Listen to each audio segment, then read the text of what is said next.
anchumo rigeria bwen soko TV ne mambie ngiana nderi tukeriga lia ikomia somutinyi ogatano arimo mwaka bwechilifu ibere merongo ibere na gatano na rimo nukugena kwane unakwagendere buye mambia ya bono asemerubiri yago aso kweriga linando nsi asore mambia bono nabo no ngandire tukubwatia soko kuro 12 gwikira bono igana ndi cheragire chinsenye chia bono mabine chideke nke chia itigoro aso murubiri yo iga bwetero bini go chakira bono gwika omwere chinsa isano ne mo chia bono mubaso aso kumurikira na kolgelia yagendere tokorka ne mambia ya bono ilikuwa nekibuna naye kwe manyore ayagendere tokorka na ya itire na boigo ayara chikubwate tusanga so bwa mwetera senchera yo mutandao bwekerero sensemeria Facebook robogo YouTube ensoko TV na mbemo wasiliano nigere notisano na ibere isano na isato isano na isato isano na momara gatano umwere beka isato karibu tusange asobwa Meliane Ishmael Mogere.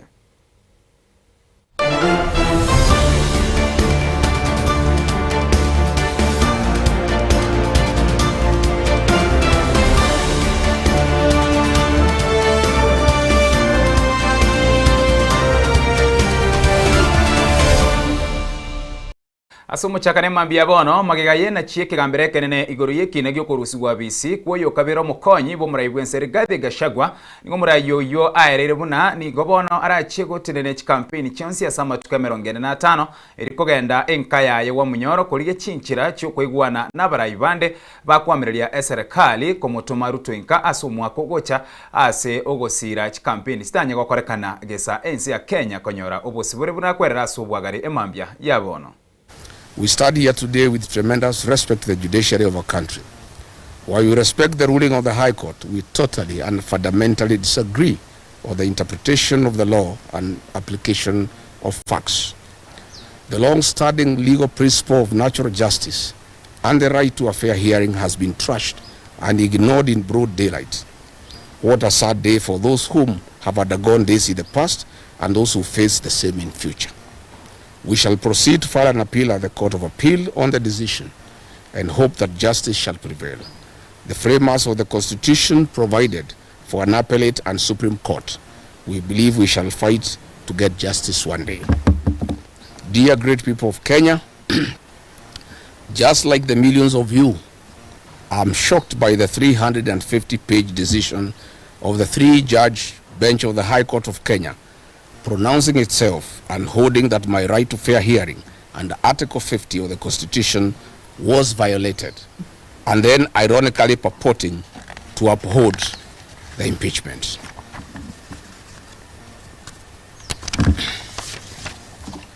It is lost on all of us how the actions and decisions of Parliament, categorically determined by the 3-judge bench as unconstitutional and a product of an unfair process, can then be deemed valid by the same bench. Those contradictions are an abuse to the intelligence of the people of Kenya who are following the process and the judgment many hours on. The fundamental right to fair hearing, guaranteed under Article 50 of the Constitution, determined to have been violated, is amongst a set of constitutional provisions protective of every Kenyan facing any accusation. Article 25 of our Constitution provides rights that are non-derogable. They cannot be limited under any circumstances. At the core is the provision to fair trial. The right to fair hearing bound by Article 50 and in regard to the process. Article 47 demands fair process requiring mandatory fair hearing. We strongly observe that the impeachment process was found faulty by the 3-judge bench for failure to respect my right to fair hearing in the violation of Article 25, 47 and 50 of the Constitution. Once that determination was made, the entire process collapsed and was null and void. There was no impeachment. There was a constitutional coup, an abuse to the people of independent Kenya. The 3-judge bench was obligated by operation of the law on determination or violation of the Constitution to set aside the impeachment. The decision by the bench to then purport to uphold the impeachment in the face of his decision or violation of the Constitution is in itself a violation and derogation of his responsibility under Article 165. Decisions made in violation of the Constitutions are null and void. Lord Denning in McFoy declared that if an act is void, then it is, in law, a nullity. It is not only bad, but incurably bad. You cannot put something on nothing and expect it to stay there, it will collapse. How then would a three-judge bench argued that the non-derogable right to fair trial was violated in the impeachment process? Then they turned around and tell the Kenyan people that regardless, the impeachment was valid. What a paradox. Dear Kenyans, we recall that on 31st October 2024, while setting aside conservatory orders issued by the High Court, this very bench gave an undertaking in open court that there did not exist any violation without remedy or outside the reach of the court. They further argued that in the event and as a consequence of setting aside the protective conservatory orders, they determined that if the impeachment process was unconstitutional, they would reverse any actions and decisions taken pursuant to the impeachment. The Attorney General gave the same undertaking through counsel Professor Githu Muigai Emeritus. 2 weeks ago, the Honorable Justice Ogola, the presiding judge, categorically stated that the petitioners could not restrain it on the remedies on finding of the unconstitutionality of the impeachment, including the possible reinstatement as a deputy president. Further, on seeking of conservatory orders initially, the High Court insisted that petitioners should allow the parliamentary process to complete, since any decision would be amenable to judicial review. It is then astonishing that in this judgment, after pronouncing itself and determining that the impeachment process violated my right to fair hearing, the three-judge bench purported to hold that the impeachment was nevertheless valid and permanent. In yet another paradoxical determination, the bench decided that the Senate failed to follow expected constitutional impeachment process by refusing to use the required select committee. The Senate instead moved directly to plenary. Then, for no determined reason, in a single sentence, claimed to be bound by the Supreme Court decision in Sonko case, which was in regard to impeachment of a governor, and which decision the bench went on to distinguish. This was exceptionally incomprehensible. Dear Kenyans, in this regard, earlier today, I held a consultative engagement with my legal team led by Senior Counsel Paul Kibuge Muite, and we have clearly analyzed the judgment and have instructed them to challenge this judgment at the Court of Appeal. For avoidance of doubt, I moved to the High Court to fight for my rights and those of Kenyans who participated in the 2022 general elections that have been violated. My prayer was to seek the quashing of an illegal process of impeachment. It is only after the determination of illegality, as has already happened, and setting aside of the impeachment, as should have happened, we were to consider asking for damages for constitutional violations. The 50 million Kenya shillings awarded to me is an insult to my fundamental rights and freedoms and a mockery of the Constitution. We are not interested. Money was never the issue here. Justice and constitutional supremacy was. I am one Kenyan leader who will not and cannot be swayed by promises of money to allow violation of the Constitution. I stand as a matter of principle to protect constitutional rights and defend the Constitution. This is an oath that I saw, and Kenyans know me for that. If I was interested in money, Mr. William Ruto had offered me 2 billion Kenya shillings in an effort to entice me avoid impeachment and choose resignation. But I stood for my rights and that of over 7 million Kenyans who voted for me. I rejected this offer and faced the National Assembly. This is in public domain. No offer, no amount of money can stand between me, my rights, and the rights of the citizens of Kenya under the Constitution. So if I could reject 2 billion, offering me 50 million is a serious joke. And a retired principal called me last night, listening to the judgment, that my rights were violated, but if the impeachment is vacated, there will be a constitutional crisis because there will be 2 deputy presidents. And this lady who has gone to school summarized the whole argument in a very simple manner. She told me it was like a man who wants to take your wife, and organizes with the police to prefer false charges against you, connives with the magistrate to have you imprisoned so that he can take your wife. And then you are imprisoned without a fair trial. While serving your sentence, you move to the High Court to challenge the imprisonment. And the judge of the High Court comes to the conclusion that the imprisonment was unfair, it was wrong, because he was not given fair hearing. Then the judge goes to pronounce that he is unable to release the prisoner because in his absence, his wife was married by another man. And if he releases that man to go back home, there will be a crisis in the village because there will be two husbands. And then he tells the prisoner, let me look for some little money to give you, continue staying in prison so that the men who took your wife can continue enjoying in your matrimonial home. Fellow Kenyans, my supporters and Kenyans from across the country have reached out to me. They are enraged, bitter, and apprehensive about the false narratives being spread by the state that I'm ineligible to run for office as President of the Republic of Kenya. This is a desperate and false propaganda by those terrified of my candidature. William Ruto knows Rigathi Gachagua is the man to send him home. And those around him are terrified of my candidature.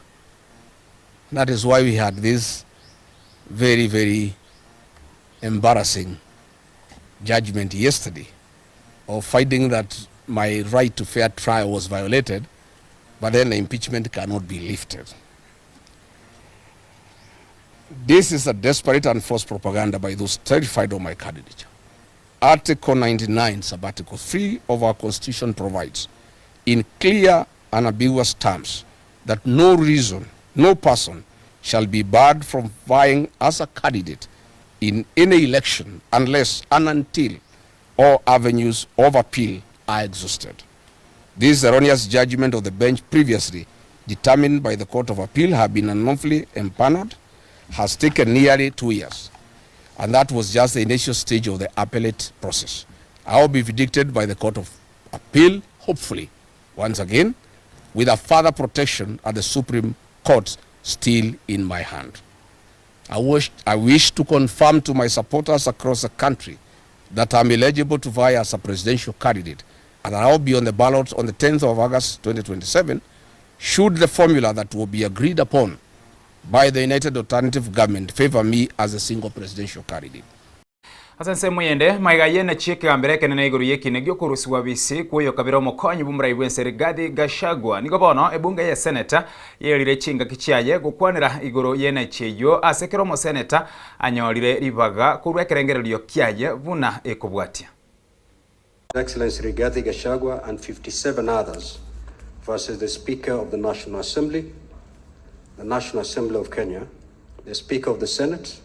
the Senate of Kenya, and 23 others, delivered yesterday, the 8th of June 2026, and extensively covered in the print and electronic media since then. Honorable Senators, it is noted that from the onset that the Speaker of the Senate and the Senate of Kenya were listed as the third and fourth respondents to this petition. To this end, the Senate was represented and participated fully in the conduct of the petition, culminating in the delivery of the judgment yesterday, as aforesaid.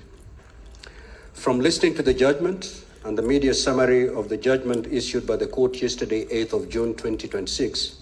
it is clear that certain findings and final orders of the court with respect to the conduct by the Senate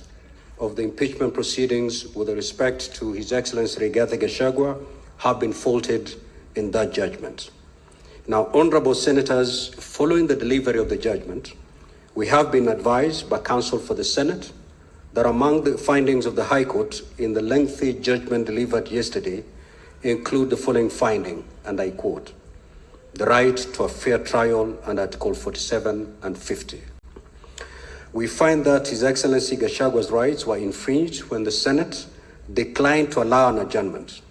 The violation constitutes both a vindication of his rights and a recognition of the constitutional infirmity in the process, but does not undo the impeachment itself, given the finality of Article 145(7) and the constitutional absurdity that would arise from dual incumbency. Secondly, in its final orders, we have been advised by the High Court, that the High Court has made the following orders, and I quote, "A declaratory order is hereby issued that His Excellency Gachagwa's fair trial rights were infringed when the Senate declined to allow an adjournment in the impeachment proceeding despite his absence. The courts award constitutional damages of 50 million to His Excellency Gachagua, payable by the Senate to vindicate the Constitution, restore the dignity of the affected party, and deter future violations." Now, honorable senators, we have instructed our counsel to apply for certified copies of the proceedings and file a notice of appeal immediately. Of this House and those that have been here long enough know that at the conclusion of every impeachment trial, Mr. Speaker, notwithstanding how the impeachment ends, this House has always been commended for how it carries out its duty, and it's celebrated for that. I felt, Mr. Speaker, that the judges yesterday night almost swept our work and wanted to throw us under the bus, Mr. Speaker, erroneously so. Mr. Speaker, it need not be lost to those particular judges, like you have correctly cited, Mr. Speaker, that on that particular afternoon when we resumed, this House was ready to present the opportunity to be heard to the client that was before us. Unfortunately, first of all, his advocate, if I recall very well, and I indeed do, Mr. Speaker, told us as a House, to our shock, that as the advocate on record, I can tell you, I don't know where my client is. Then after a few minutes, 30 minutes later, Mr. Speaker, and you granted the opportunity, that Advocate Paul Mwite goes to search for his client. 30 minutes later, he returned to this House empty-handed, Mr. Speaker, and said, "I am now informed that actually my client has been taken in." This House requested, Mr. Speaker, as any constitutional organ would, Mr. Speaker, for at least some form of evidence to support that. All Mr. Mwite needed to do, Mr. Speaker, was to inform the House that, give me a few minutes, Karen Hospital, where his client is supposed to have been admitted, Mr. Speaker, is barely 20 to 30 minutes from here. If he had physically to go there, or, Mr. Speaker, given the magnitude of the matter that was before us, he could have asked for an email from that particular hospital confirming what was happening. Therefore, to wrongly accuse this House, Mr. Speaker, that we denied Deputy President Rigathi Gachagua an opportunity for fair trial, Mr. Speaker, I felt, Mr. Speaker, that that should not go without challenge. I am happy that you have put it on record, Mr. Speaker, that as a Senate of this Republic, we shall be challenging that finding because we completely disagree with it. We did our work, Mr. Speaker, with utmost good faith, Mr. Speaker. Said the Senate was right, and the Senate rightly impeached Gachagua according to the Constitution. We followed the Constitution and we impeached him according to the Constitution. And Mr. Speaker, when we were here, all of us were here, when the lawyer himself told us that he did not know where his client was. Now, if he didn't know, then, Mr. Speaker, how could we know as a Senate? How could we know? We did not know also, Mr. Speaker. So we did not know where he was. Now, whatever was brought later on that he was in hospital was an afterthought. And that afterthought, Mr. Speaker, cannot be used to impose a fine on us when we acted constitutionally, and the court has said so. And they have impeached him. Mr. Speaker, it is a contradiction. To me, it is a contradiction, Mr. Speaker. Anaongozwa na wakili wake, na wakili si mwingine bali ni wakili maarufu sana, na ni wakili ambaye amebobea katika sheria. ndugu yetu our senior ambaye ni Paul Mwite aliweza kumpeleka kulinganisha na vile alivyokuwa ameandika taarifa yake, akaileta hapa, na yale yote hiyo ilikuwa katika record. Na jambo la kusikitisha zaidi ni kwamba baada ya kwamba mawakili wote wale waliokuwa nao walipewa nafasi pia kuongezea kuzidi kumweka vizuri Bwana Gachagua, na alikuwa yuko sawa kabisa. His lawyers didn't tell anybody, and we must tell the truth as it is. He knew that he was coming for cross-examination. When he was saying his case, he was okay. But when he knew that you are going to ask about the family affairs, ask about the violations that were being complained of within the family, he knew, Mr. Speaker, and he ran away. He ran away from this court, Mr. Speaker. He ran away. He should not tell Kenyans, or the court tell us that we didn't give him a chance. He simply disappeared. And the court must be fair to this Senate. This Senate gave him all the opportunities, Mr. Speaker. We must appeal these decisions, and Kenyans must be told the truth. Possibly, Mr. Speaker, that the judges did, we will be weakening Parliament, and there might be a deliberate attempt, Mr. Speaker, to ensure that the powers where we sit as a trial chamber that maybe do not please the people who practice in the courts should be removed from the institution of Parliament so that it remains there preserved. Mr. Speaker, I want to agree with you that we must appeal. But Mr. Speaker, I have heard you. I want to request that you consider also factoring in the appeal what Justice, allow me to quote, what Justice Anthony Mrima said himself, without being prompted by the Council of the Senate. Mrima said, it must be emphasized that the Senate is not a mere conveyor belt for matters originating from the National Assembly or any other entity. He went on and added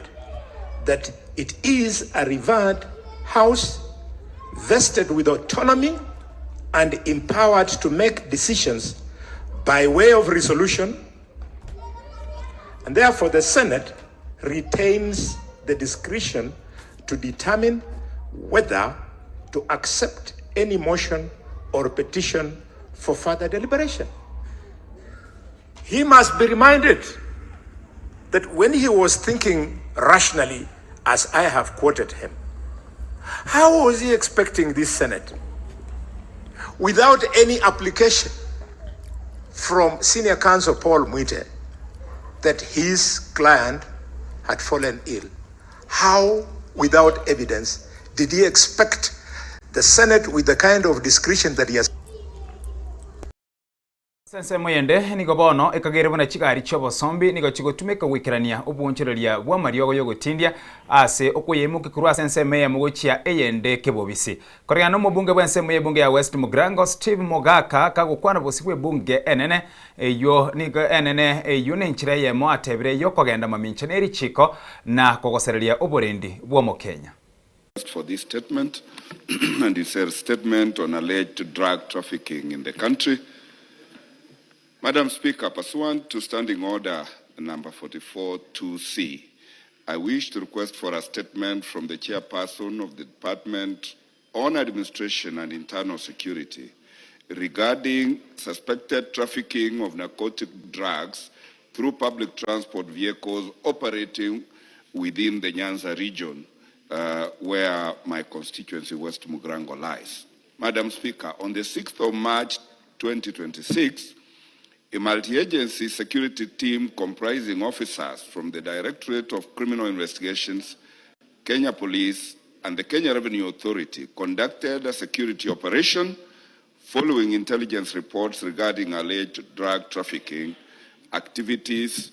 in the Coast and the Nyanza regions. During the operation, Madam Speaker, a passenger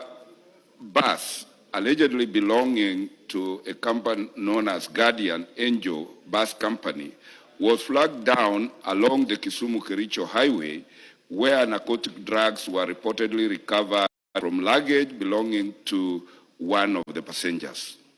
This incident, Madam Speaker, has raised concerns regarding the possible existence of organized narcotic drug trafficking networks operating across counties and exploiting public transport systems to distribute illegal drugs. The use of public service vehicles to transport narcotic substances poses a significant threat to public safety and security, particularly among school-going children who use public transport, the youth and the elderly. It also undermines the integrity and reliability of the public transport system, making it a very weak link in the war against drug trafficking. Madam Speaker, it is against this background that I request for a statement from the chairperson of the Departmental Committee on Administration and Internal Security regarding the following. Number one, a report on the circumstances surrounding the recovery of narcotic drugs from the said passenger bus along the Kisumu-Kericho highway, including the status of investigations and any arrests made in connection with this incident. Number two, Madam Speaker, a report on the investigations into the alleged existence of organized drug trafficking networks operating within the Coast and Nyanza regions and the extent of their operations. Number three, the steps being taken to monitor and prevent the use of public transport vehicles as conduits for trafficking narcotic drugs across the country, including collaboration arrangements, even with the Ministry of Roads and Transport on provision of sniffer dogs in public transport terminal stations to detect illegal drugs and substances. Number four, Madam Speaker, is the measures being taken to put in place and to safeguard children using public transport from exposure to narcotic drug trafficking and abuse. And finally, Madam Speaker, long-term measures being implemented to combat the proliferation and distribution of narcotic drugs, particularly among the youth. I thank you, Madam Speaker, and with your permission, I want to acknowledge yesterday, Madam Speaker, that you kindly recognized the presence of Nyakiore High School, a school from my constituency, when Madam Honorable Jerusha and I were out. I truly want to thank you and ex post facto congratulate the children and wish them all the best in their studies to become, Madam Speaker, like you or members of Parliament like us. I thank you, Madam Speaker. Asense mwende murikio manene we wizara yobwerania bwa mangana ne chinchira chekerero Stephen Saboke nigagendera gusukuma utumeki we chinchira chekerero asokurwa bakorera se chi sector au imeyense monase ensemo yetisemi bunenchira yemo yokwenekia buna nonyana borkiwa baria abakati bari gotigara magiga nonyana basaye asamangana au yengencho. It gives me great pleasure to join you today as we officially flag off the first consignment of laptops and interactive smartboards. I think for me, like I was telling the chair here, the digital generation is here. The digital promise that His Excellency the President and in fact the 5th administration committed is here. When this was made as a commitment, campaign commitment, about 4 years ago, as we were closing the campaign period to start the administration, many people thought it was a mirage, like a miracle. It is happening today. It is happening today. So for me, to see the flagging off is a make-believe. It's also really sort of like dissuading all the naysayers, all those doubting Thomases, not Thomas Ballet, but doubting Thomases, to say, guys, it is here, and to see like what Thomas did that time, to see is to believe. The government of Kenya remains committed to building a digitally connected and knowledge-driven economy through, obviously, the bottom-up economic transformation agenda, which, as you know, with the digital superhighway and creative economy, there's a huge commitment around the 100,000 digital cable. We sing that until it's a song, but I think repetition is good. the 1450 digital hubs, which Mheshimiwa here and the rest of his committee are extending, and the 25,000 digital hubs, free Wi-Fi across the markets and public places to ensure that our people are actually connected. Education, which is why we're here this afternoon, sits at the center of this transformation. The future workforce, our youth, will actually require more than basic digital literacy. It will demand creativity, adaptability, problem solving, and innovation. Our schools must therefore become spaces where learners are exposed to technology very early and empowered to use it responsibly and productively. We want our learners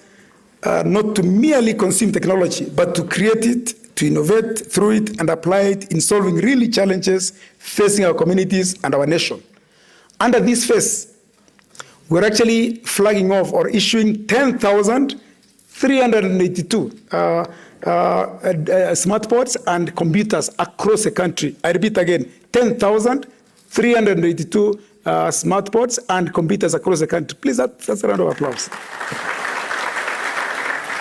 So this represents a significant investment towards building a more inclusive, technology-enabled, and future-ready education system across the country. And this program, as you know, complements, as I've said, all the other programs the government is doing to ensure that our country is digitized. And inclusion remains actually at the heart of this administration. Whether you are talking to learners in Turkana, Mandera, Marsabit, Kwale, Kisumu, Nyeri, anywhere, this is actually for Kenyans. This is for Kenya. And every child deserves access to the same opportunities in the same digital future. And as we expand access to technology, we must also promote responsible and safe use. Learners should be equipped to navigate online spaces safely. That's why you hear about child safety online. Use digital tools ethically and harness technology in ways that positively impact their lives and communities. Ladies and gentlemen, as we celebrate this important milestone, we remain mindful of the recent flare-ups in our schools across the country. And we saw it starting like a quick, simple thing, and it became a contagion across the country. I think for me, it's time for us to go to the basics. Even as we train our youth around digital skilling and actually going into the digital generation, values don't change. Values don't change. Behavior should never change. So our youth should actually go back to the fundamentals about respect for the rule of law, respect for each other, and respect for life, so that we actually protect both lives and also school infrastructure and maintain conducive learning environment across the country. So very important that we actually work in a collaborative way between parents, teachers, and even we in ICT. We might actually have to employ technology, things like CCTV, to actually help, obviously, deter some of those criminal elements wherever they actually want to make any move. As we continue investing in the digital learning, we must equally nurture values, which in fact is what I've said, dialogue and positive engagement among our young people. Technology should become a tool that inspires curiosity, innovation, and hope, not frustration or destruction. Every classroom, every device, every facility represents an investment in the future of our children and our nation and must therefore be protected. I commend the partnership between the Ministry of Education, in fact, who are our hosts this afternoon, the Department of ICT, and also ICTA, Semester, who are actually leading, obviously, in maths and science, the Teacher Service Commission, who obviously are the employers of the teachers, the KICD, Kenya Institute of Curriculum Development, and the World Bank. And I think the World Bank rep is here. This collaboration demonstrates what can be achieved when institutions work together towards a common national goal. To our teachers, I encourage you to embrace these tools and integrate them effectively into teaching and learning. To our learners, I urge you to use these devices to explore, innovate, and actually dream big. After all, we're actually in the AI era. AI is here, and AI is actually, obviously, technology with data, obviously all digitally connected. And today, we're not merely flagging off, which will actually happen a little later, devices. We're actually investing in human capital, digital skills, and the future prosperity of our children. It therefore gives me a great honor, together with my colleague who is actually coming, PS Professor Bitok, and also the chair of the ICT and Innovation Committee to officially flag off the first consignment of laptops and the smart boards for the delivery to schools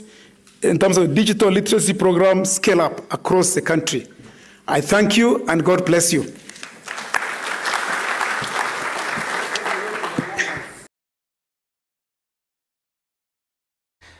Ase ensemo yende emambia yabona so kwendera kuligeria lya agendrete go korekana ase obwango mono nuko ligeria amanganande abwatikaina konya kuligeria so bwango mono igatiaria konya korekana emambia ya bono iga ense ya Kenya neri ya Norway nigo chirache kubwatrana ase amangana abuna obwonchereria na boigo ase amangana abwatike no gwonchuka kwelire gwikerania omorembe no borindi aya nigaene kiwe ase etaro ya matukabire yomurai wensi William Ruto ase ense ya Norway ibuna bakwerera subagare mambia bona abwase boigo Musalia Mudavadi nere anyoliribaga yogokwanira amangana ao. We have worked as partners before. It was development assistance. That has run its course. Today, we are looking for a different partnership. We are looking for a partnership around investment,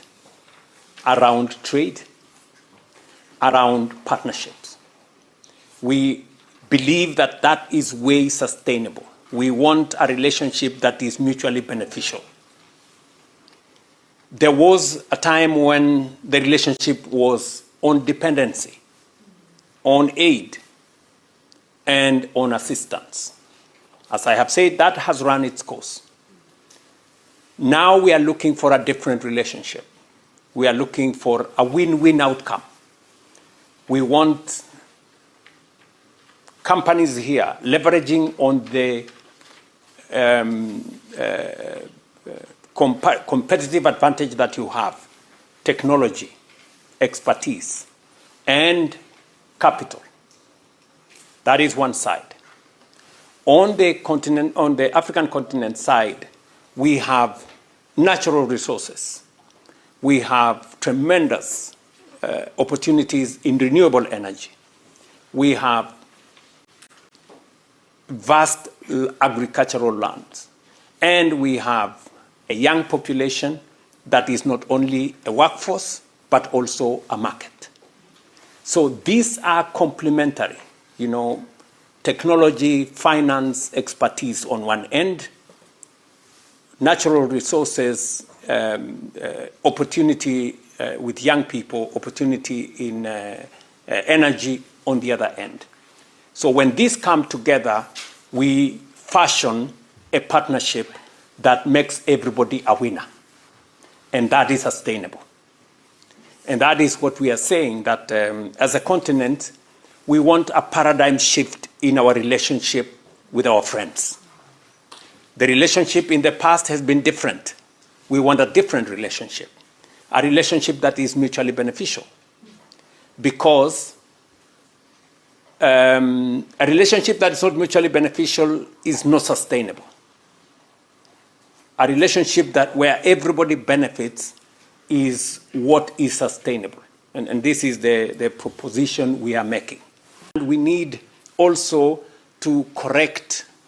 the historical, structures that have created an imbalance and unfairness. We have said, for example, we need to reform the international financial architecture that today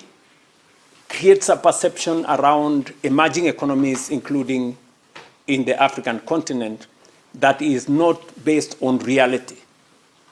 Today, for example, Africa is priced very differently by the current international financial architecture. And that's why we are saying credit rating agencies are not fair, access to credit is not even, and access to concessional funding is not adequate. We are asking and we are pushing for a fairer international financial architecture. Not one that favors Africa, one that is fair. And I don't think that's too much to ask. Asking for fairness is not asking for anything that nobody can accommodate. So that is the future we are all looking at. And I'm very happy to have this conversation with business. If there are sectors that will benefit the most in the current conversation and in the paradigm shift that we are looking for, it is business. So we want that kind of relationship, and I want to that you have an opportunity. Any business person who is serious about their business and is serious about the future, you have to look at where is the next big market? Where is the next big opportunity? Where can you decarbonize your business? It is in our part of the world that you will get enormous resources of renewable energy. That's why I'm telling you, you can produce whatever you are producing in Kenya, access a market of 1.4 billion people in our continent, access the European market of 450 million people, and you can do it on clean energy. There is nowhere that you can combine the three into one.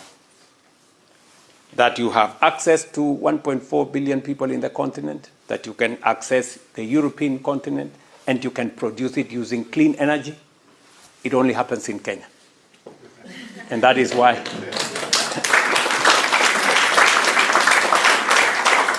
and that is why it is a good value proposition to any business person sitting in this room. So thank you very much, and welcome to Kenya.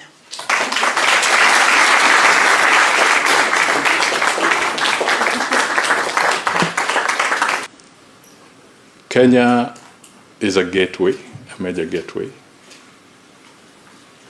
There are 16 or so landlocked countries in Africa. So pitching with Kenya, you'll be becoming one of the very critical partners. Biamono ase ogo choren sokoti oburusu mugusina bwe kubwati murubiro yega bwetero bine mambia yabono chide kemerongene na isano na ibere gore chinsenyi chiabono mambia murubiro nigo kora tuguchasoro ne university yatangaza egiye bwate murubiro au kurwase ensemeria yech program cha doctoral programs egati yabo PhD in social transformation, PhD of philosophy in education boy gomba bwate emirubiro ase emirubiro ya masters boy gora bakwenyero na masters of arts in philosophy, maths of a master of science in chemistry amo ne chinde chinyinge boy gonkwana na bare postgraduate diploma programs ntubwate emerobiri gose chikosi cha bachelor's degree egati yabo bachelor of science in nursing, bachelor of theology, commerce mangana bwate kaine nobaralia amo na yanda mange boy gomba bwate chikosi cha diploma na certificate na boygo asense muyende gukorera tubwate nkwana na bare amagerio asemenwa au ya buna ege songo ege french ege italiano, spanish, germany amo nemero berende emengega bose chikosine chinyinge eriko bayikera naboko bakira esimi eriko emanya amange igure university yatangaze namba nigere 0722 204724 gose 0733685085 boygo naboko barikera liuko wechia ase email ya inquiries@tangaza.co.ke gose o baikere wetra se website yabo www.tangaza.ac.ke eriyo bwemanye amange iguro ye university ya Tangaza nabo igonyorera libaga lyogosoa kwenyorera masomo nabo kwegendereria ase emirubiro au asabono ngatokwana somotimo komoke tokwirana tasoya senkwane tastra chikolireria ayabwate kaine abaiboli amo na bana gose obaliase obwagale.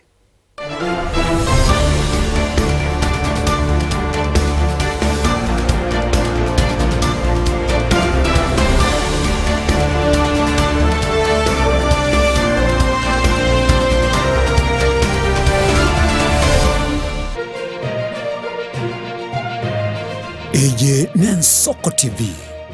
Oboroso Bumugusi Ine Nuganete betri uratumia segari yao ebetri uguchachirimo ugakweba ebetri ulegene chinga kichonsi ebenga kieriberera gosenga kiyobokendu tawe chanika Autobat Kenya Limited no tuli gigiga asing'inchao nigo tokorosia na koni chibetiri uratumia singa kichonsi chibetiri uratumie asigarienke ebasi no nyaneli kurukuru tunapopitia pale kwa gari yako tutahakikisha tumeweka charging system ya gari na pisha itakuwa namna gani? Ikikusumbua kabla ya warranty utakuja, alafu tukishaiangalia tutakupatia betri ya kushikilia tukiendelea kuangalia yako. Talia yoka na betri yechinguru. Betri ya Autobat ni betri ambayo ni spill proof,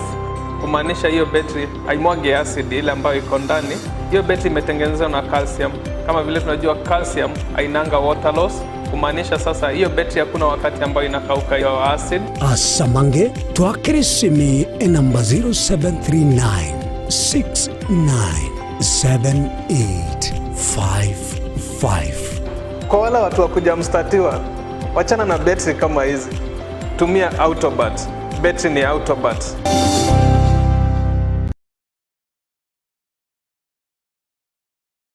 Chuo Kikuu cha Tangaza tumebobea katika kozi zifuatazo: PhD in Education, Masters in Theology, Bachelors of Arts and Communication, Diploma in Law, Certificate in Counseling Psychology. Tunafundisha TVET courses kama vile ICT, Diploma in Teacher Education. Tunafundisha lugha ya Kifaransa na Kijerumani. Kwa maelezo zaidi, wasiliana nasi katika anwani inquiries@tangaza.ac.ke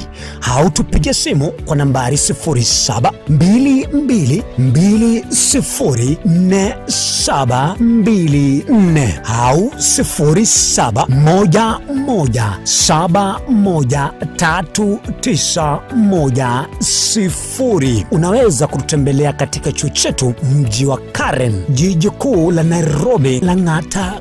Road. Tangaza University, kuelimisha akili, kugeuza mioyo na kubadili maisha.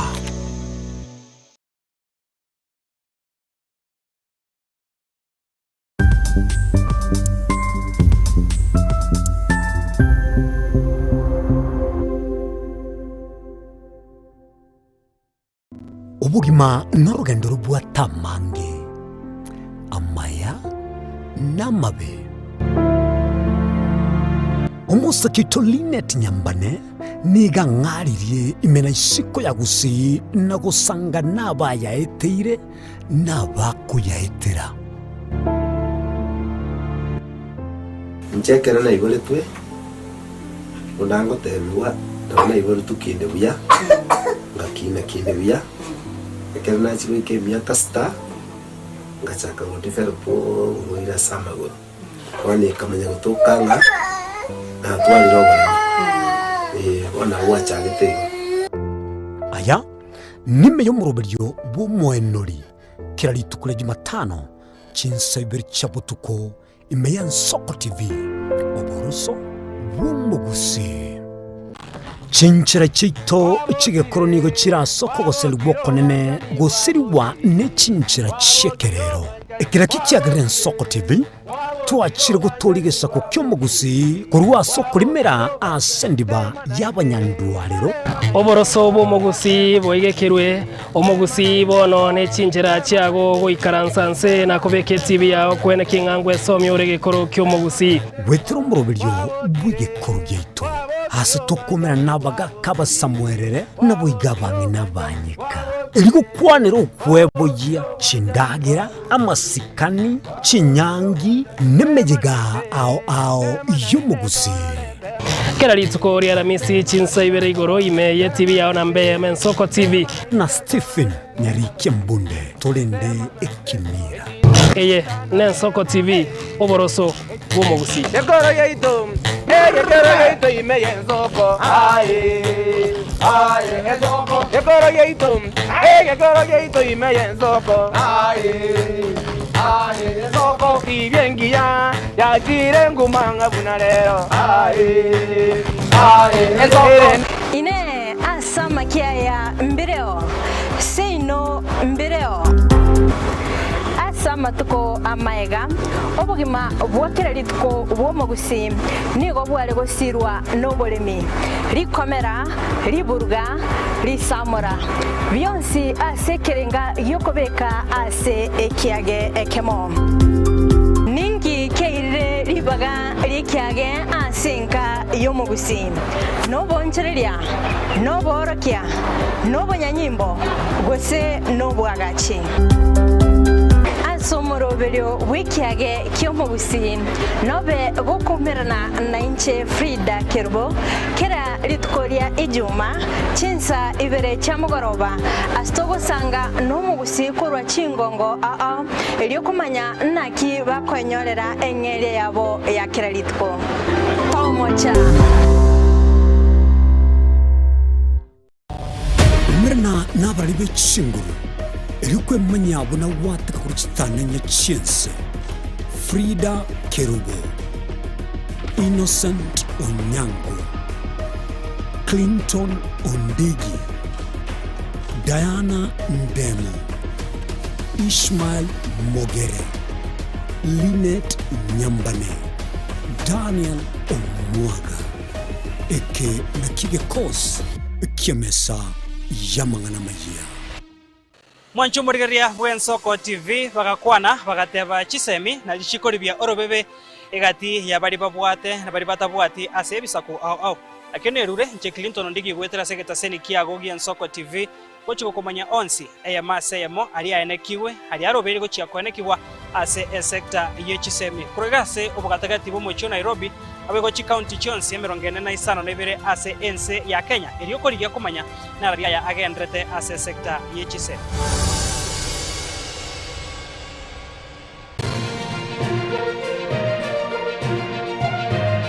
Eye nen Soko TV Oboroso Bumugusi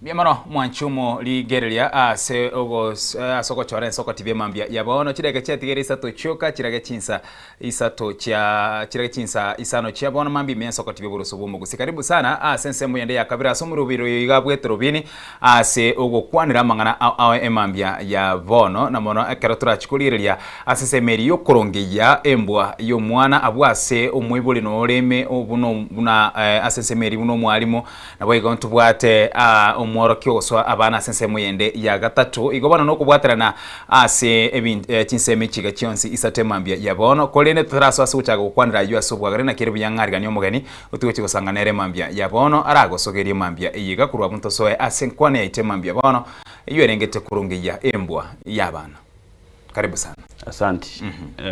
asama leta Brian Machoka chino mogusi na gokere sana kucha se studio ya oga ande na veda gingo cha for some time tuavera toko semia bagusi sa mangana mange ono muna tuacha ke rusenke na na weta ere bya tukwane na ande to ikiera bagusi ba minto kiera konye tore very busy ono tu very free tiga to basemi yake yes eye kurukwa na neruselia ekobetererwa neruselia betereri talina nerusa yarengena yarubire korengana ne calendar elia yechisemi korene nerusa ya chirelia ekobetererwa and of course abona to gochakire mambia bono wetrase ebikoro birugendera tukwenekiwe imeyense sense meria abana na korana abana bari comfortable gobera chiskuru nabo igokorana of course dole na chiskuru chigendera to gosambwa abandi bagendera to korobekana abande bagokora ebikoro by'ichingencho tuchakirega bwo emambia yabono and of course ayana sense meria ndenkurura maigeri gochase abana nabo igono mwalimu ase egati bintu biri bigendrete gokorekana ekero mogotegera sense meria yabana chinkwana chabo nakikire bono maite intwe buna balimu njeno mwalimu na beru mwalimu for some time around 6 years kumete gardo ko tano mwalimu ndituko na chage to class imi ndina quality university ndina chage na quality high school nkaga ya gosomi school gete ko kubirongo mixed secondary school ngaenda ngasomi Keoke secondary school ngatama ko rugusi ngaja ngasomi Upper Hill school ngacha State House bono for the duration nabero mwalimu na arorire ebintu ebinge bigo change Gusii na Nairobi tofauti nero ese style ya wanafunzi bago behave gose lisabu mali ne town ya kerna someti bironge mixed secondary school aba wanafunzi balenga ali abange go balenga abantu bagwetoma kororire abantu abange barwete kenyoro mali baroche mechandero ne skuru ya chagati kuna abantu babo abasigisa bono abana bali bale skuru malia bagwetoma bali bagochekera litwa yake soma ogochiko so kwanyoro mwibuli ogo betana matoke para bono kuba motivated mbana bali mbalenge bale defiant balenga bana arrogant balenga bana batali ko tegerera that is back around 2018 but ekerna cha gocha Nairobi nkanyora bana bale tofauti ba change rubona abana bona ande ba change and the same year but now different schools abana bali Nairobi just because ya mazingira na mazingira arongo affect ya style umuntu ago behave Nairobi abana bange bamenyete informal settlements Islam nini ebintu binge bikokoleka na malia amangana mange nabokonywa crimes drugs ichire very easily available iga Nairobi because chi estate ekitomenyete mono konyo ebintu no bikoni kumali na abana bano batomenyete na barabu malia mbabugati control isibago chi ontego kubate yanga bona ega no go ika toliko chia they go anywhere one kabakonyora access to those drugs baje sukuru abana bali bana baigweli tibana bana bago tegerera iko bara bana bago batete kurwania balimu abana batete koibira bakabalimu bon ekerotori sukuru liswali kwambo ekerotori sukuru niki abana bago kwana yebona inche na end count abanafunzi abange iko bago teba bande number 1 barosire namangana ya masomo abana balero mbatageti gusoma mbatageti kisemi barosire kigera bona bago chikuligereri mbali konyara ko connect egento bago kora negento bago chikuligisikalia bona bona otengana ki inche ngosoma ande ko ba engineer tari ko feel nga binte byago kora mbichibire go translate ko chikobo mu engineer so ebago sinyunga bononki nande ba igerere barenga no na abantu bali basomete Kenya nkonyora bali gasibule yebona so ba very petty to an extent umwalimu wachoose class bago tenga intundo iko geminete na impact osoborito bori wetera se ensemo ya uchumi yense yetu ya Kenya ya letter effect also as a bakase bari bacha konyora impact yuse influence ya baikere abanafunzi bali konyora bali mbabwata bayiboli mbabwata bamura bamwa basomere chi university wono nchibuno mwalimu kerende class ngo umete kale there's something I came to realize ekana go somika na tu muntu ngana ki soma elindo chego ekonya uchibosio lakini sasa ito kutumika ngente iko pale korore maana na ekene ngente kene kiengichomo sasa hii uchi kwenda se school kwa chinyu kyote umwana akoligereri kwanza oraye sote teto kwa none siri wono nkyo konte inso menji ekera akoligereri muiboli akolete baka PhD tabuga tikienda ako oligereri brother ya university ire kale ukora kuse medicine tebuga tikiende ya kolire tebuga tikasi ya ukora wone kerunya kumatenga ntege to some no moki ochiko ba umuntu gete kuchibosiali tari kunyara go connect na asense muyende kero keretu kuri bwego chi nkwana chinga bune chiga asengencho engakinera sama tukamagega kwari kuigwa na ekero tolenka okuigwa na buna bible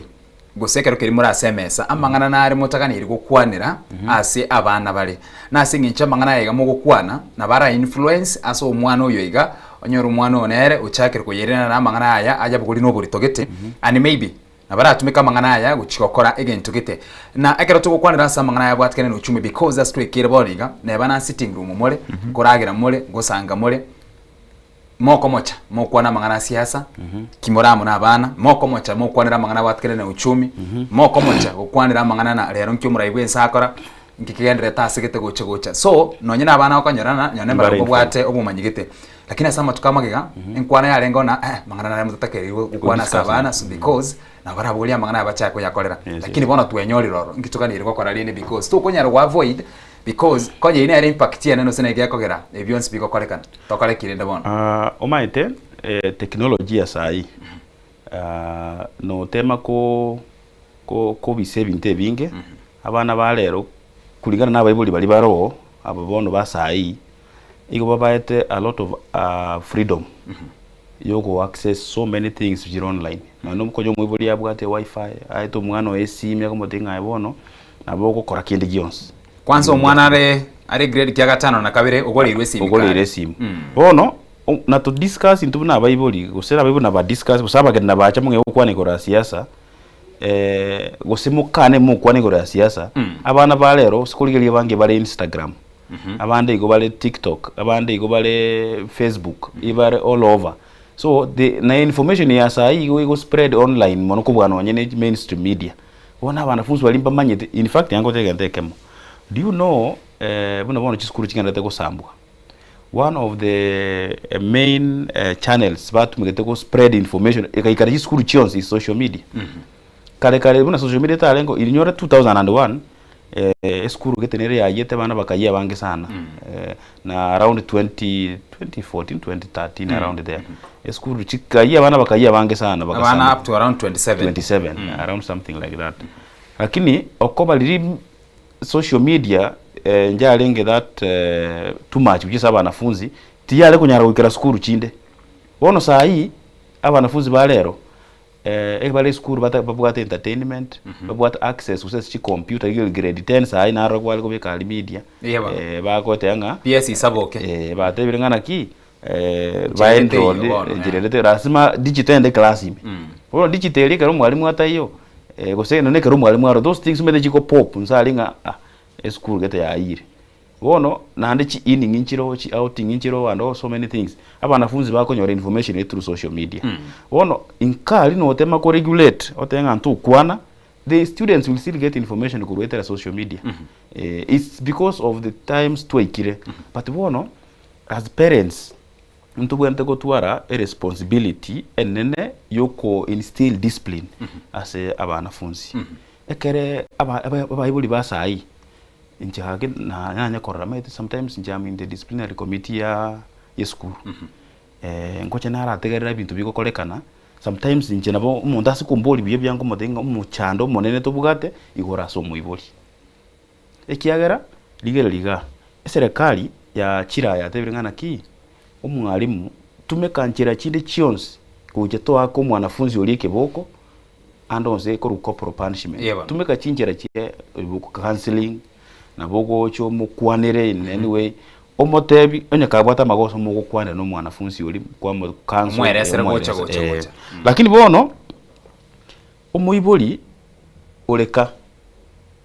ere nabwate mandate yogo serikali tera mo limit go punish mwana oye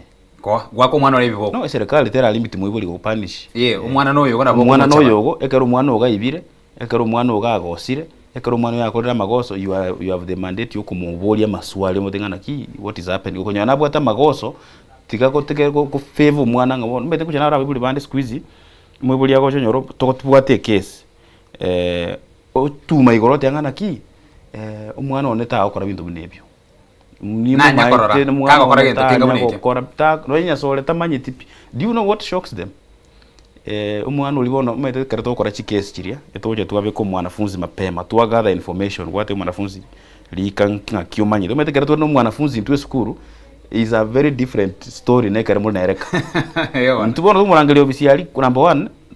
na the consequences shibi magosa akolete so we have a way yoko mukwanire litwa igeri bono ne serikali yatu igeri bono ne chiskuru na buko mukwanira ngora baka muikera sikitaho tingana kia maene inche ngunyunde nyasole ando umuntu okongendete nyasora akuru ku Joseph ande amenyete kansemo ande toje tuwanyu Saturday Sunday maragoba kare mama chire kanisa kare iranire toje naacha nali jiboli gamchirie naacha nata kuna senaro kunya konye berali correct bono umuibuli uli bono manyagochi twamurangeri umuibuli umetekera agocha ka tindiete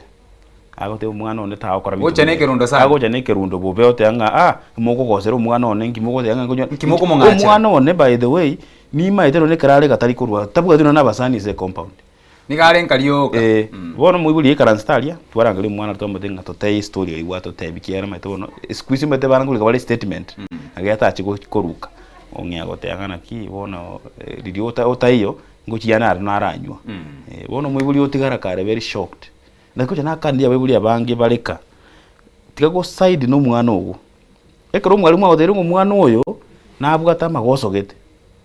yando ligeli embwa yae kando raligeli embwa yae in fact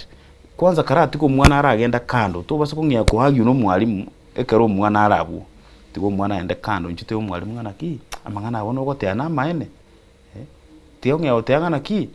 mwana utaho kore mwana uri kaigwetaria number 1 ekere ugucha kwenda kata ko respect ta uja ko respect mwalimu oyora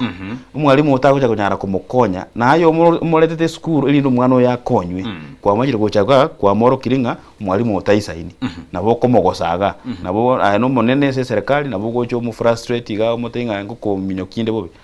my friend umwana uyawo cha ukole school and what lim they be happening umwana agocho ukole school form 4 uira naka ugo chanda boka kwanga gukuminga ke oficha abantu na maene bale gote igentare kubwana yes so ebinde bintu bikokolekana ki school tali ibintu bikorwa no bale tiango tega kama do you know abantu bale kubangana ki ne mashetani agasambire ki school abantu bacha basaba bale gote bana ni bire ichekito muikanoro mu bintu mbere bigoje byacha tiango tega kama inche I used to think buna amashetani ngo sambale ki school ekere na lingi gusi my friend kernacha Nairobi I witnessed ukachaka kwerorera bono mete bono serikali mbura bakakana iboko nandi bona banafunzi basa ino mubwate sama goso ta gwanchirana bono iskuru chionse pichika ba advised ko install CCTV bono kere kone iskuru wate CCTV lakini bana bale romba liko care they live and band the school bona kere CCTV barochi bagwa assume ngate barose banya kama genda bamanya kominyoka abo mbura bali ba kusaba isike bacha basamba chi school mwanya ku blame amashetani there is no ghost ekurusi kwacha kusamba school na banafunzi ba kusamba school because of lack of discipline na morals batabuga tibona ba gosekera batagete koenda ka because of something they'll decide to ban the school kera barushinga inchebwe kanse koenda ke school na beko gendera so they affect the whole students bare galia ilinde bagendeka etofauti kati ye discipline ne punishment ngendoki a punishment number 1 a punishment bona kare kwa kolera mwanafunzi yakora magoso I am supposed to call this student we discuss motengana ki kwa tugambe kwanza understand ya magoso na akolete manye kubugata motenga bono amagoso aya igare punishable iga kare kwa ibire bona bono bono tambo kerankero wende kuimuke nya kwa ibire seneli bwemo kiskuru shinge kigote yabuna intu togote yanga ogwaka na marakane nya kwa ibire 1000 igoga ni 4000 ukoibe uniform shirt you are supposed to pay for ngoche bale bareta because bono onye to koleta to go wanje wirana okay ebesa oibire 1000 yes yo mwana onde oiranire chire 4000 kitu chagenda 3000 chegoro because omwana ulibere ero kwekera ni weli buya echinde chegoro chiri wisatu bono chibesa chiria chiria chiera nese school bono bawo chibachitumeka tu kokonyana na banafunzi bare need mete bona banafunzi bebere bare bona bangisa chisha tubiro bodi yango tenje ngo chenara kora chikese bune ichiu ekere mwanafunzi namanyoro ibire trouser yemo ogambigwe kesi mono nturiko chetwa mbete bali kuiba pesa muno iyo ndo bakaba ne chi uniform ikere chibesa rabete reisi uchikwanyo chishati chikere bayibire nabutukuligere lisizitwa ngo nera bwanura tali monyene ochote amaine na ibe shati bonekera achire kera twagambire case twakolira obatangana ki bono naboko okwakana gishati nye ekera achire ntutoko mu shati yaye kiri chinde isato nagacha bono omwanavuzi naro okoro mu kisguru burwetense mu cyumo utayikwenyara bono liba ko mu award assembly alinga nero bako mutangaza nganero ukoleta magisi buye na nje nasoka namutenga eshati yetikanda raro gusenego konya igobone chikonya kubekwe store galia chikonya kubekwe store kianya gukonya abanafunzi bali bande batabugati lakini bali bawo koro mutiko konya nde bwenzi because mete kwa muntu utari gukora muki nabukuri kwa nyanga mwanafunzi abugate ronge moyoka tali bonzi bakwenya umwaka umugima andi kwa store ali chianganjiro se chi mattress kwanda kwa moya mutunya go lakini discipline net of out in a punishment a discipline bono mono ige ko chakiranka the first thing a discipline ne kare bono tete ko guide mwanafunzi ase chinjera chiri chingiya in schools sometimes no nyeto otanga ngo tubente ko discipline wanafunzi because after punishment is a way of disciplining a student kwani ine njera yo ko implement a punishment so you are disciplining as to koba chinjera chi koba in a way umuntu oncholerete ko umuntu omuya so apa ibuli bawo ba confuse one thing the two of them discipline is not a role of the teacher omuibori nere obwate mandate yo discipline umwana oye umwalimu egasi yae no ku enforce ekereto le school umuiborika nabwete ko somi umwana igoro ya morals igoro ya values kirarika discipline nebwate obwamate na kwena na maigerio bono nebwate obwamate no kwena na maigerio nagie kugera nyumotara punish umwanafunzi gusa nyumotara mo discipline you have ukurigerio renga maena magoso na alengo this punishment yo komo ngaki erabase ko guchianere nandi by the way kana gusoma school abalimu bali baje bakora magoso usaba iboli ekero kupunish umwanafunzi ngaki uko mupunish there is a way of punishing a student usonde bwenzi no eninka metene no bwato umwana omoke ekero umwana ogagosire ngaki uko mupunish ayibuno umuiboli number 1 toli kupunish umwana marogoba onyogoste mambi ando bachi bagosa urwe obisiali okurwe gasi kwacha kwanyoro umwana ate TV kwacha kwagechi kwanya ko muminyo kino mugango nyumba wabe ko muntu koboko bono ebagote nga psychology yo tanga ekero gwito umwana omoke ekerege kakiara etire gisakoleta magoso it means you are trying to disassociate the punishment with the crime kiliakora ne punishment yokomwa there is no connection between the two eta kere koba instant igokonyo mwana okora ligoso bono iga so that ya connect no chekero kwa mwakirisa hiyo ali yako connect ngana ki egento na akora na agosa lakini oche kumwaka marogo basa kusebo tuko goseli tuko after 2 days okora magoso lakini ngore igora abaibore chinga chingo kwigwana tiganda irana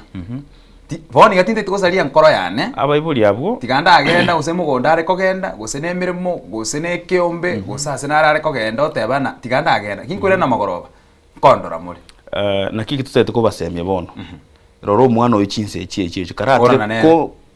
tige bintu byo byose gwale gukora onyo umwana ogwate bwana ki umwana oyogo na oibire gusene simi yo muntu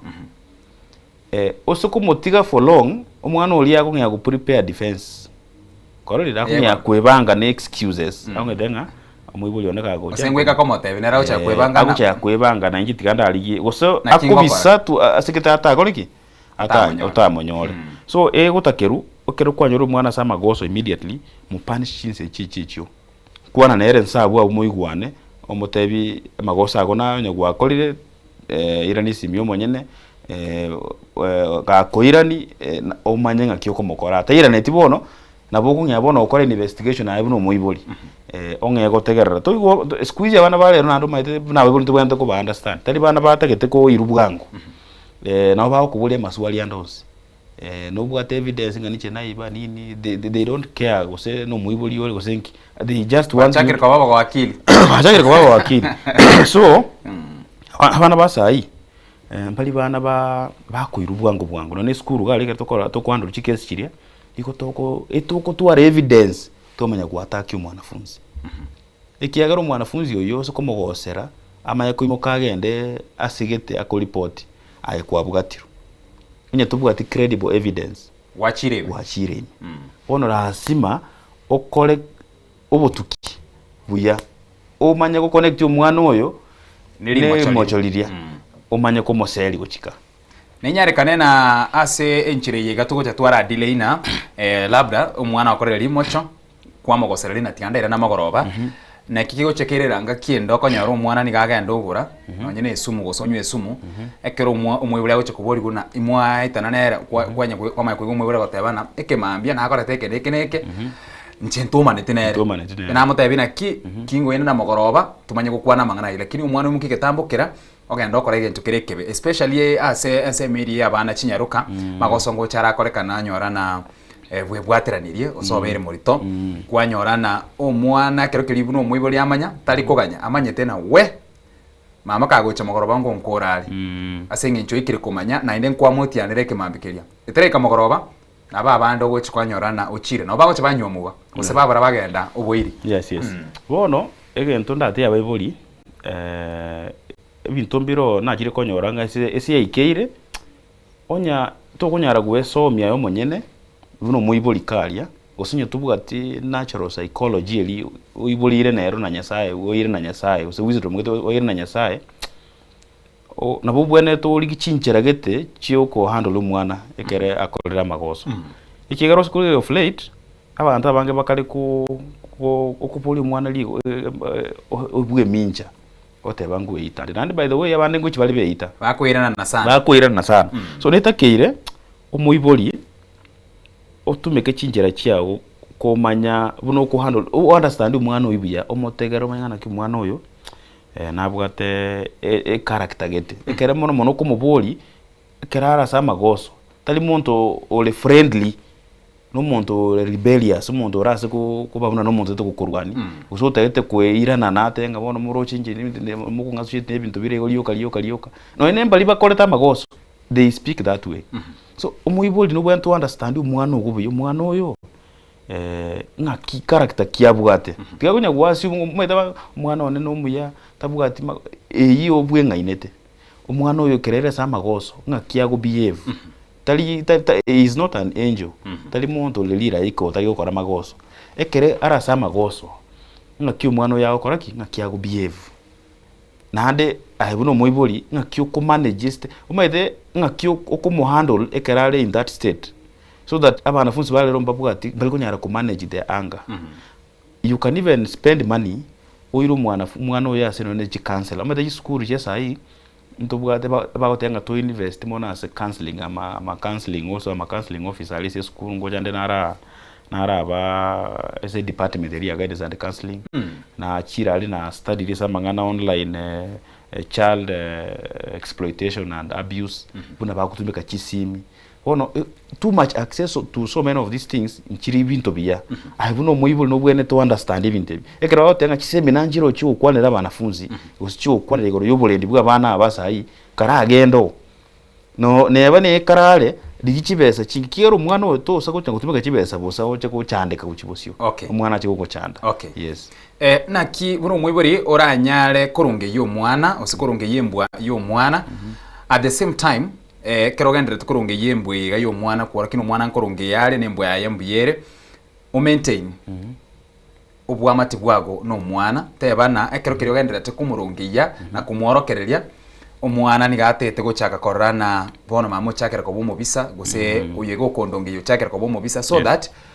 obwamati buri relationship area egati yago no mwana nabera abo mwana ogo gose nabera abena no mwana we jirani mwana onde bwensi urese ase amabokago nkiyoganirwa kwa number 1 ntubwate enchera abayibuli babwente kumenya nabana babo abayibuli basayi mbanga abayibuli bakale bali bang tindi okale mona kire bali batukire tindi ko ba compare n'abantu ba 207 206 gocha style bakolera abana ne tofauti. Number 1 abibuli basayi mbabu ati chinga kichisayi ne bakobera n'abana baboka abana abange basayi go bakobera ne chi house girl bakobera ne na house boys made nyumbalia bono omwana oyo tabuga ati usiano ngiye guchi asumuibuli tali free taunya okotebikera abuga ati shida getengana ki na agoseiru na konimbuga ati problem gete bono okonyora no muibuli ya mwana akoboete so none keresa magosa ucha gotokea umuibuli yota kunyara ku understand ikigaro cyo umuibuli oboka maambia ogende gasi gakwira na marogoba arosete oso ese simi tata tukumanya mwana nkinga kialenge kurumambi tata kumanya ngikia onyo akiru tata tukumanya eregasi ya focus abase kubutwe gasi sa kolegas na news te base kumoetera ekera ikera online na ina magosa masini nyonsi ipi nere bono ni gakubekerera a maid bona maid nere kubori na nkiekogera umwana oya umia nkikia mobera nkiekogera atararagira correct bono onyu muibuli gatagete ko maintain usiani ngiano umwana wa eritangani tiga a create a bond ere no mwana wa you have to spend time no mwana ogo mono umanyanga kiale tiga kutigera abana cia house girl the whole week the whole month ayega cia ono goicha baragira gutigete chibesa meta bile ona ngana ki kinatiga chibesa nyumba alia na ndikimoete bakesimi mwana italibia tukwamanya kwebangana ki chibesa is not enough is not providing enough you need to be there aso mwana olia arorenga ki ukumukinia arolenga kimuguku mubuildie bond aenere mukwanira na ave free kugotikira rise mechando so that neba no kero gucha kumwaki kibuku mambia gusekero kumutogonyera mambia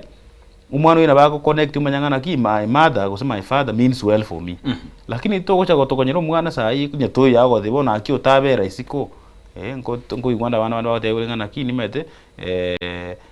ai to ikobera siko ai useme no mai to ole busy wono so that recently mwana otita tu mwana ki ai use no mai ta to ninche ngicherusa nde to sotia mangana ito ga so mwalimu aigwete tukura ne ngosabe chibesa chinde to gosaba sai ngosabe kiyeri mete ngingochaka tingocha gukonyora no ino mwana gukwana bosi mwalimu mwana bako mwibuli kwanza ndengana ki ai Ega ya bero bobe. Nimbwatega. Getirongera. Getirongera. So, abayibuli basa yi more especially abayibuli abale bakorukanga na bale gisingo mata. Ba obole babo chisa bana tibuli buya mono. Kigara igo bako ebereria abana bali mono. Igo baba tagerere tiani abuna ligena.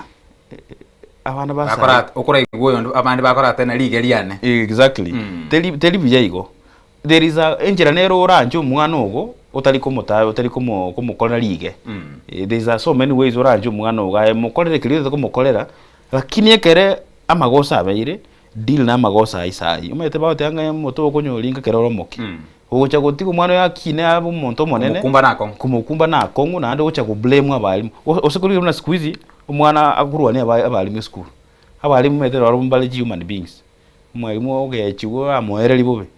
bono nkwara mwibuli oche sukuru minyoko oli so kolere mwa musiria bange abwaka chisibi mwalimu ngakobwa but usikufuati usikufuatira story ibuya nabo kumanya magoso alengeso mwana nkiyeko gero mwanafunzi akoramero mwalimu okay no mwalimu umwibuli omuletiro mwana we sukuru ga I'm supposed to act in local parentis in the place of a parent. Umwalimu wabwente go act in the place of a parent in the school. Bono I'm the parent in the school, but umwana ogo because of lack of discipline koruka, lack of morals utaramo akoruka, lack of so many things. Even the absenteeism ubugate koruka ali ata ikonyara connect naye. Ocho gechelibuga senda odenga wana akimwana frustration sabugate ichire chinyinge okay ono agentege sinini ga kugechigubobe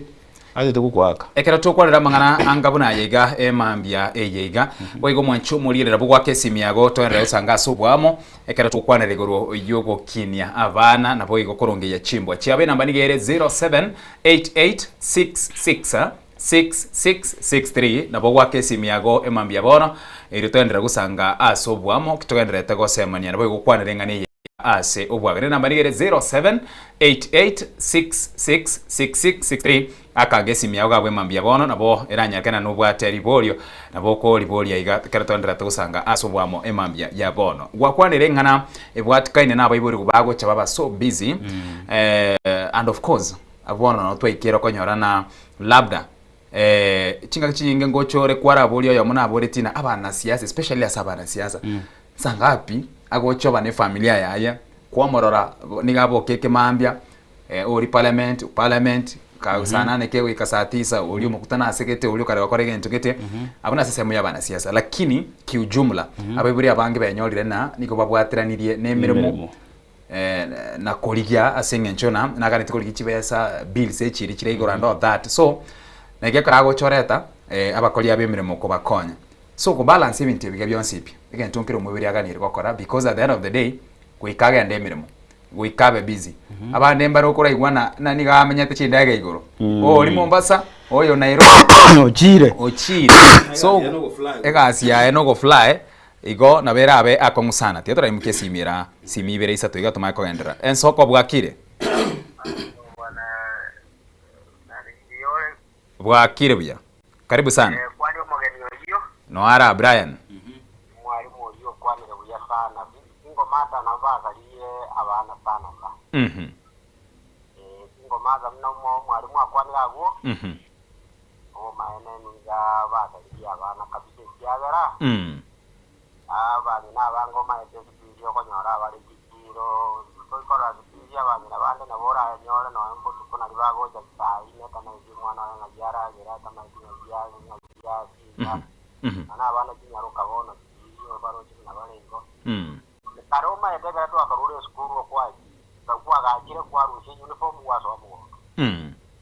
abono iga bana bange go bekire na magena no mwana makwanda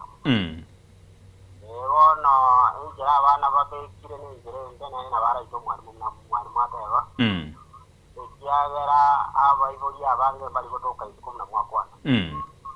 bali bisi yokka umayete umukino omungima umungina wanye kali gotoka isiko rojayo musaja ngajora aje komanyero mwana ngajaka kera we abana n'abange barukikiro bamanya abana babo ngayibakoba naende babalinda abana nabo bagaji abana bakati abana na mono.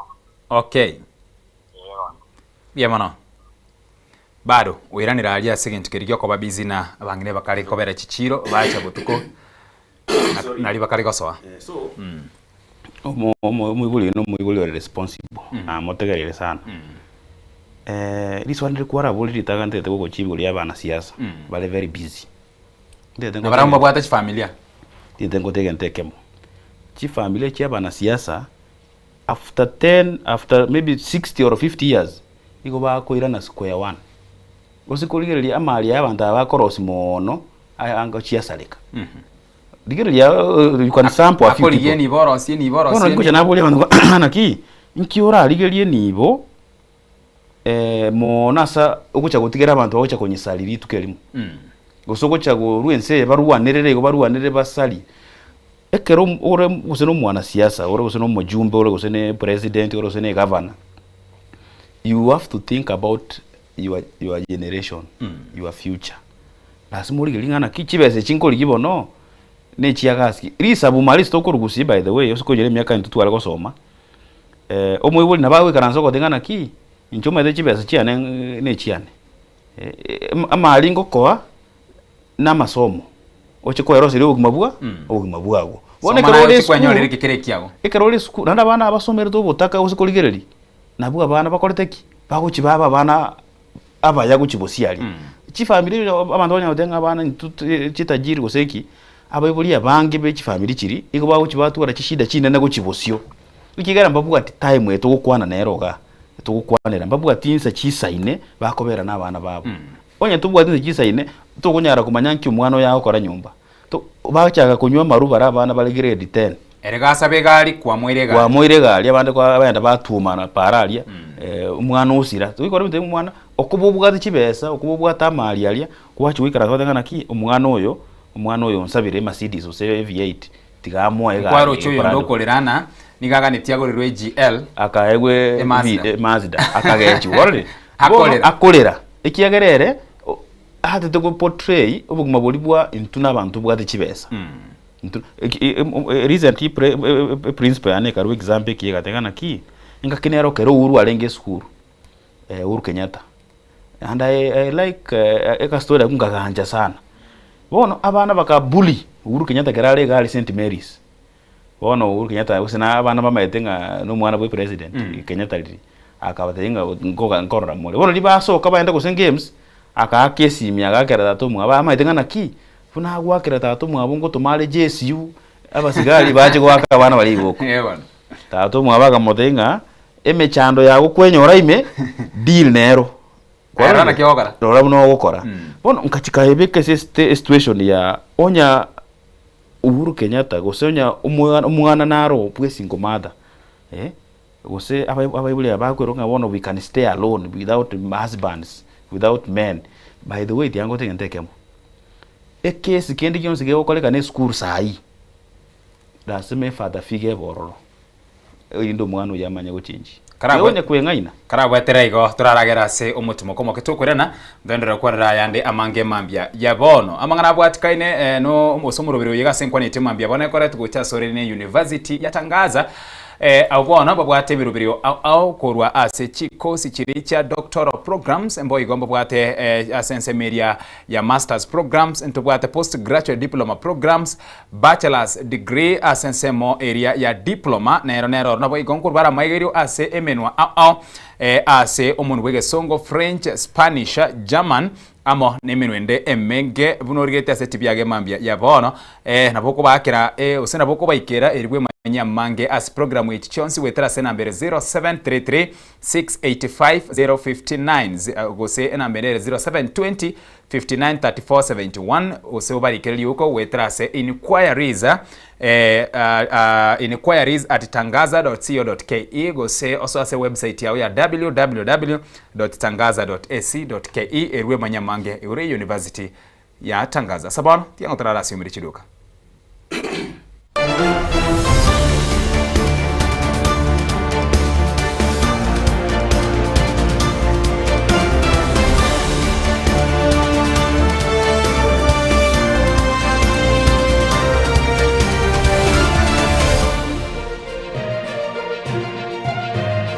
Eye Nensoko TV Oboroso Bumugusi.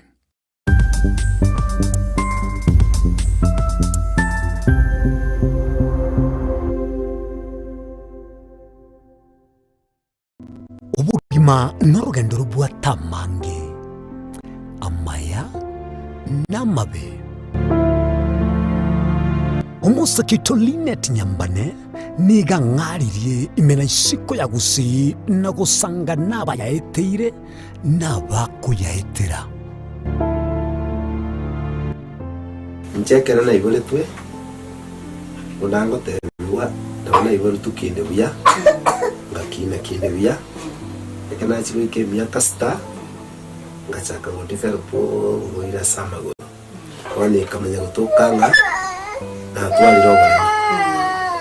wana wacha gitego aya nime yo muroberyo bumwenori kirali tukule Jumatano chinsaiber chabutuko imeya Nsoko TV oboroso bumugusi chinchira chito chigekoro nigo chirasoko goseluboko nene gosiriwa ne chinchira chekerero ekira kikiagire Nsoko TV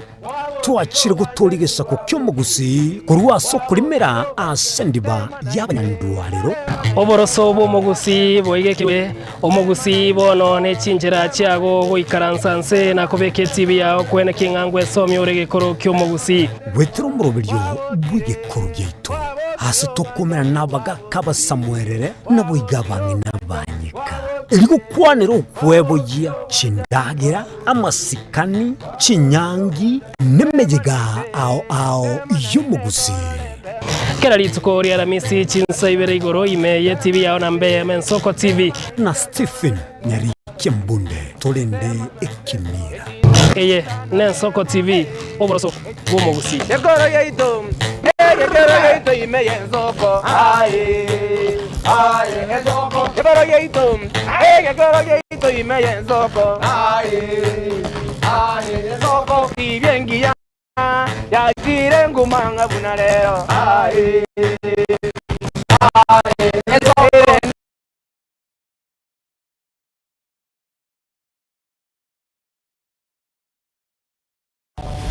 Mrna nabali bechinguru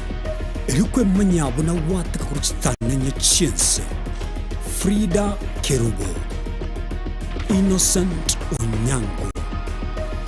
Clinton Ondegi Diana Ndemo Ishmael Mogere Linet Nyambane Daniel Omwaga eke na kigekos kiamesa yamangana maya magega ya televisioni ya Nsoko gwikasero yao kwanyori baga ligi yaliyokoralia asegete sena mbeyemo imena isiko yeliroba liyagusi onye kubwa tokuralia gukwenyoria ogukwa gose okubonchuria bono na bokonyori bagari ya bene liyokuraria asegetesenike aseriguri liyakibusani turikere gusa twakere simigwitire namba yaitu yobonchoria 0788 66 66 62.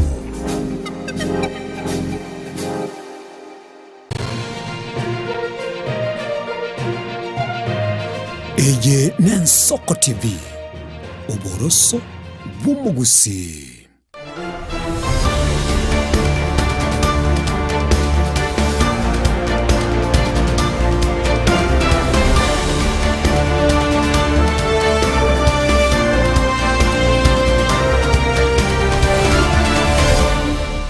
Karibu nende umurigire libwe Nsoko TV mambia yabono ritwendera kwemanya mangena gukwanira ase amangana bwatikaine kurungiya embwa yabana nabo yekera tukwanira iguru yugukina kwa bana niko nako nacha engana netwara gukwanira iguru yabo iburi kwa babisi and of course ase nkwanira yaringe ase umwake sinyori waka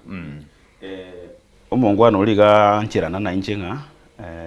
abayibuli basa igo bari very busy ase amangana yabana babo na inche buno mwalimu ndese school ngosomye banafunzi na role regente kiye go affect ya bana mono abayibuli basa mono mono abasubati aba bagoteyanga barabuna bakobera bakunyara ko babuka mwete inde lyonsi bakora tena kwemenya okay sometimes circumstances ngojere chi happening anaki mwagosa ndine umugakugo warolire kero monto omenya buwaye lakini abasubati abanko nyoranga abange mbali gwanchirana abayibuli bali basache bondo bachikobera se obuguma bwa bana bali babo lakini intungo chetu aba understand ekera bagolete case bunege gutangana ki amaene magoso nabete lakini gachiote emurigie e father figure aso mwana oyo nali mwana oyo araso kugosika ikiagara buno musubara to konyara gupanish mwana oyo umwana oyo ngwikale myaka gete akwanga gukotegerera akwanga gukosika lakini ekere umuyibuli yaro no yebane yanko to chito ngari no ene yanko gose aba murabali no ne muntu moko nere kasi obisyo limuro chingoyo nabwate qualities choko guide umuntu buya mutumeke gose se kanisa ali ligino eno mu pastor tikabe bune father figure yo mwana olia anya ko mu guide ekigera bono to kunyara go onye mangana ino mwangisiro go sote za family mugo tiko mwana umiye emugocha gochandika mono in future so currently kare chikesi chiko baharo lese school iko baho kubolingana ki umwana yo nabwate father figure nabwate umuyiboli isenaro goso muntu gwa tiri bagali yise naro nkegara chinga kinyinge asensemu yo mwana nako musana kugoche kuigunyone no asensemu yino buna bari mugoche kuboli na ine tato mino naro yani ine mamu mino naro abange chinga chingo kweguna ine bono atumino naro tali na mamu mino naro bono echigiaba iga abana babange kare bagoche school nabo konyora bachiti baramo isena ngina lakini katika birama ngana asalika bono kintu konyara kubuli mwana directly swali bunelio to konyara kubuli mwana ngana ki ise bono intu buna abantu tokolete counseling ntuma ite unatoko manye bintu biria number 1 okobera no mwana funzi nyakore very very close no mwana olia nabo koranga consistently tanya gwagarta to mwabesi kene gakiago cyo tengana ki pigia mama yangu simu gose kera na banafunzi bali bae story yako kuana nero igoro ya mama mwabo yoka asita yako kuana igoro ya ise taigo discuss lazima mumuboli igoro kwa manyire kunya kumuboli kwa manyire ngoyo oyesa akurwa goso kwanyoranga mwana yabwate phrase bale bawo chabatu stress ojo deyanga bono ukonyora stressed mono bono kwachikumbulia maswali batengana ki bono maite mangana arabete ukonya bona mono abayibuli basayi naho baguche barwana nekera abana baruchi bono konyora umwana funzi mu murali school lakini nero go protect mawo mwaboka ekarta tu mwate ko mu minyoki ne miyoro go sichingundi gali inka umwana uli mu murolia uli nero go tina in place yo konya mawo mwabo bono umwana nekera ali school ga arengeretinga ai kosabono tata amarwani gugose asego itukinda bona bo mukumanyange shida nere sigete kwama yabuno ko konyo mwana ulia through counseling kwama denga sometimes nabokoranga actually nje nimbwate case gete ekebe sana I'm still handling abana baro okonyora ise na ngina no muntu muya atageto mwana asome lakini ise abwate problem ise aro molebi ago itangina akorwani bakunywa marurioka there is no time omwana uri abwate na tato mungabo amuboete akoranga ai ise haraso ubuso mwana uri ametenga tata ago chunywa chibes chonsi yakorosi na marua kunywera so there is no connection between the child and the son in a good way esege yego chialeto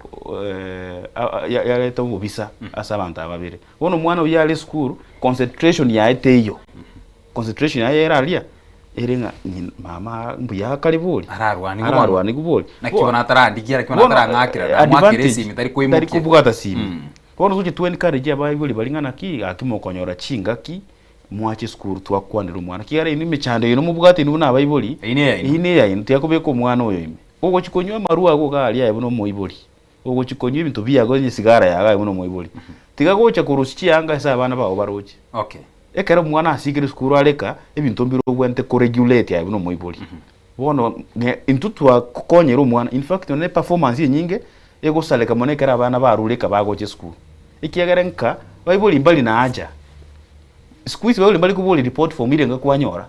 moibuli tata ali goche skuru gosema mubuli ngana ki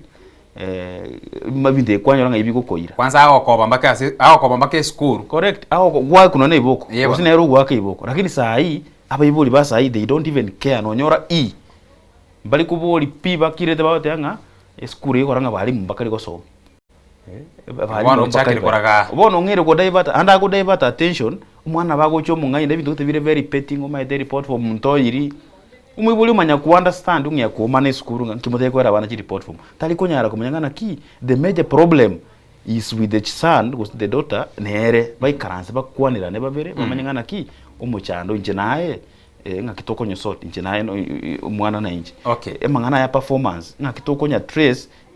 pamoja no mwalimu tigagutigera umwalimu mwete bono sometimes intutoko toire pressure the Ministry of Education toire pressure ne principal toire pressure na abayibuli sometimes abana basome lakini some parents mbaro mbali go care umwana ere tigagendeka tigache amoisi mi freedom ni moeta ende gaming akole bintu bibyo bikomogo kibionsi tata etikomanya lakini yago chote nganje mwana ni moete school fees ni moete pocket money inkumeti nkiata ligwetera maten uko trace problem kwa hiyo mwana ekaraleka 3/4 of the time waleke holiday ya 3 months or 2 months bwana December almost 2 months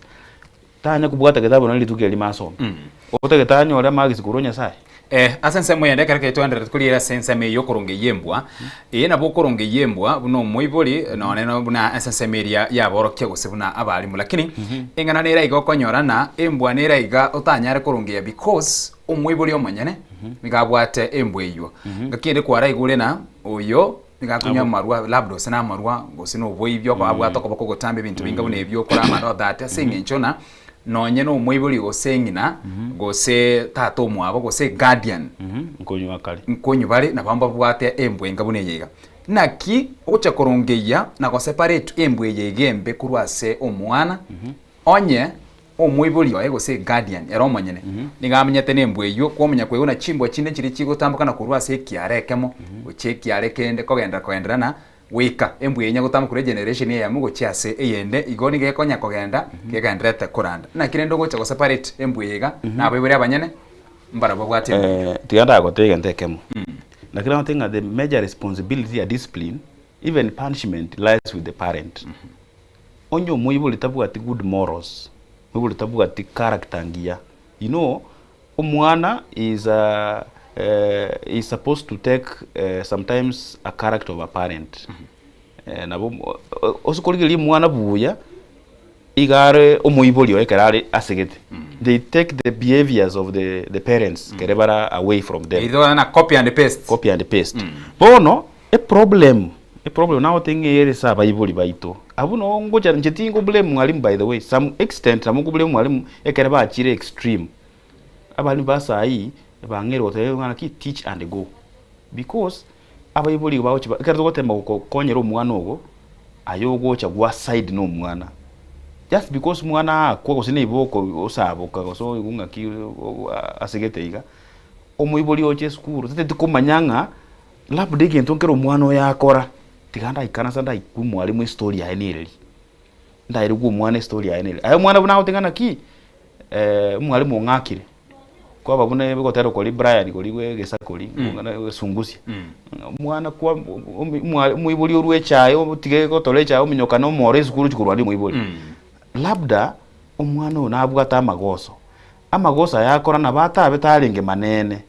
lakini ekarara ngeli gwache ko punished in a small way na bogote bunga squeeze abusa nsabu omwana ina ndo koraki odify okatanga njiti nkwabusa ote bugendo okolege ndogete taide gokora no nyense itonche nanya gwekumba nanya gwekumba no gosibi njiti nanya gokorabo so abayiboli bayito basayi goikaba teme kwerigereria character yabo nereri nyuma bataracha ku blame umwalimu goso mwanafunzi ekere na algo so manje na yo chinya sole p for the 4 years na beta high school na linge seminary alipo Benedict na aro chinya sole p enchena chitoko renya sole university abantu bakunyu lakini saa hii ki school chionsi p osikuligereri go chibwate chinya sole chinya sole ende school ende yonsi mixed boarding chinya sole go chiro abana ba generation yanke igo bakale koraki igo bakale kunywenya sole lakini usiko trace mono abana balia obuna bali bakunywa amaru igo bakunyaru bamanyete ngana ki tatumwa bona nabwate fridge amaru ali no abegete bono ngaki na yarocha bono ngaki atakora mbanya bitu bunebi umwana okomonyora nechube school ose hunters choice ogo dengana ki ntetini gutumeka bintu bunebi nje ngutumeka bintu byabo Mattel Black Label ngayo umwana ole form 4 amanyere bintu bunebi umwana musinini utareka amanyete tubwato mu luxury life. Exactly, na maite nga ebintu mbiro bibwate chibesi bire quality mono ko bwebi. Bono na maite abwate class because na maite nga tate ile bintu agotumia. Abayiboli oikaba teme kwerigerera nchina nko batebyanda bagusiba mintu asemole. Goikote me kwerigerera yabuno moyiboli ngana ki chimbu chiawo nga kichire. Onya koro muntu webinya bitina. Onya koro muntu webitine sekenyoro malia. Omwana oibaka akobwekane.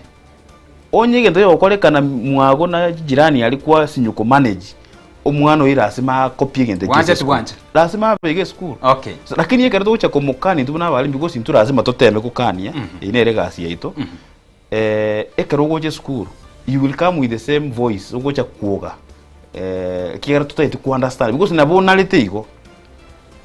kuoma na igo tunalete ko leta bintu ko find a solution I no muntu bwe bitina wono mwana oyo lazima zikukugwa. Okay. This character chionspi they are from our parents. Biamano aso usanga twende tsange mambia bono ichida ikando chabo nange na ya muyoka aso gokorera mambia bono and of course libolindire lirega